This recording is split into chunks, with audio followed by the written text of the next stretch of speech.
Good morning and welcome to Monday Morning Messages. Just wanted to give you guys a very brief overview this morning of some things that are coming down the pike. One thing that I definitely need everyone to do is make sure that your lesson plans and modules are posted outside your classroom. Administration will be coming around this morning and throughout the day, checking your lesson plans and your modules, and certainly making sure that everything that's listed in your lesson plans and modules are certainly aligned to the CCRS standards prescribed by the state.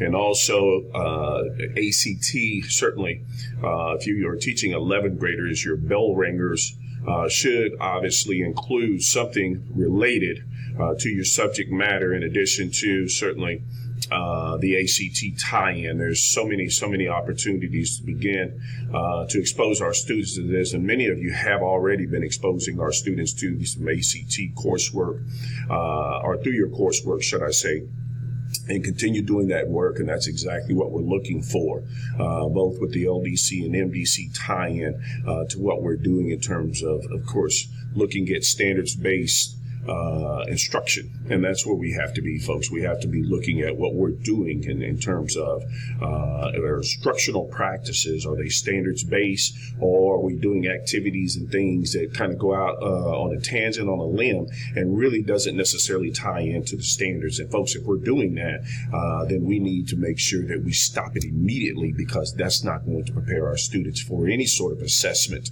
or more importantly, the success down the road, as we're looking to try to make sure that we're providing opportunities for our students with CCRI. So moving forward, we want to make sure, again, that your lesson plans also include what sort of strategies and interventions do you have in place if the students didn't, in fact, receive the information in Tier 1. What Tier 2 and Tier 3 strategies and interventions do you have embedded in your lesson plans? And that's something we haven't necessarily really talked about, that we're going to start talking about, because that has to be a part of your lesson plans. That if your students didn't get it in the first go around, then what remediation, what interventions do we have in place in an effort to ensure that they get it the second go around during small group or maybe one-on-one instruction, etc. So that's critically important. Also, bell-to-bell instruction. As we're making our ways into classrooms, we're beginning to see students. It's a lag to get things started at the very beginning. And then, of course, at the end, we're sometimes packed up on our cell phones. And folks, I don't understand. Cell phones are to be utilized for instructional purposes only, not as pacifiers. And some of you, unfortunately, have bought into this ideal that there's free time. Folks, there is no such thing as free time unless you're in the lunchroom. And certainly then, of course, we're trying to take care of business in respect to feeding students and getting them back to class so they can learn. So bell-to-bell instruction is something that has to be a part of what you do. It has to be a part of your classroom culture. And I'm just going to be honest with you. We got kids roaming again. You're going to have to do a better job of making sure that Ms. Smith knows that these kids have not been reported to your classroom if they are, in fact, here for the day, because we need to do a better job of making sure that our students are where they're supposed to be. We can't teach them if they're not here and they're not in your classroom. So certainly want to do that. Reading and writing should be a part of every single activity, every single lesson and assignment, etc. You have to have literacy skills in reading and writing and numeracy. Worksheets, folks, it's not going to get it.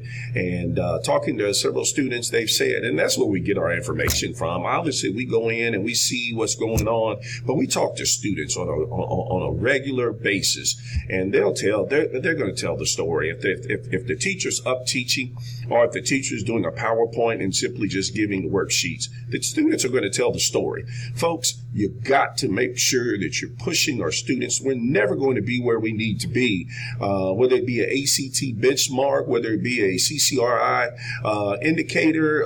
We're not going to be where we need to be if your number one priority is to take the easy way out. And I'm not saying, because this does not reflect 90% of our students, or should I say teachers. Our students tell us every single day that 90+% of our teachers are doing a phenomenal job. They're really working hard in an effort to move the needle to help students better prepare for whether it be college, whether it be career, workforce, etc. But it's those 10% that for whatever reason do not do what they know they should, and therefore it really deteriorates, obviously, the efficacy of what we're doing school-wide, and we cannot have that, folks. So I'm going to challenge you to every single day, whatever personal problems you may be having, to check it at the door. And let's get in these classrooms and let's make a difference in the lives of our students. Folks, that's one thing we can do. We have that power every single day, is to make a difference in the lives of our students. We do that. We own that. And we have to make sure every single day that that's kind of what we need to be thinking about, other than some of these other things that go on. Also, I'm going to ask that you ramp up security. And I say ramp up security, make sure your doors are locked. It's time to close the door through transitions. Make sure your doors are locked. Certainly, we can't prevent everything that happens when we start looking and seeing some of these just very tragic situations in other schools. But we can do our part in the effort to try to keep certainly safety on a peripheral, and make sure that we're doing our due diligence in securing our classrooms and making sure that we're visible. You've got to be visible. You can't be ducked in your classroom and do transitions. We need you out in the halls. We need you to peek your head in restrooms, peek your head down the stairwell. It may not be a bad idea to go up and down the stairwell. How about that? Get your little cardio in, right? But at the end of the day, we need visibility. And if there's somebody in our building that doesn't look like they belong in our building, they don't have a visitor's tag or something to that effect, or Jeff Co-Ed badge, then we need to ask that person, can we help you? Can we get you to the right person? Because at the end of the day, we do not need anybody in our building that's not here for the right reasons, and I'll leave that alone. Also, ACT, we're going to start pushing what we're calling a blitz. I know that Miss Gallimore is pulling students in addition to Ms. Hyatt, who are very close. They're very, very close to benchmarking. So if students are being pulled from your classes, don't panic, don't freak.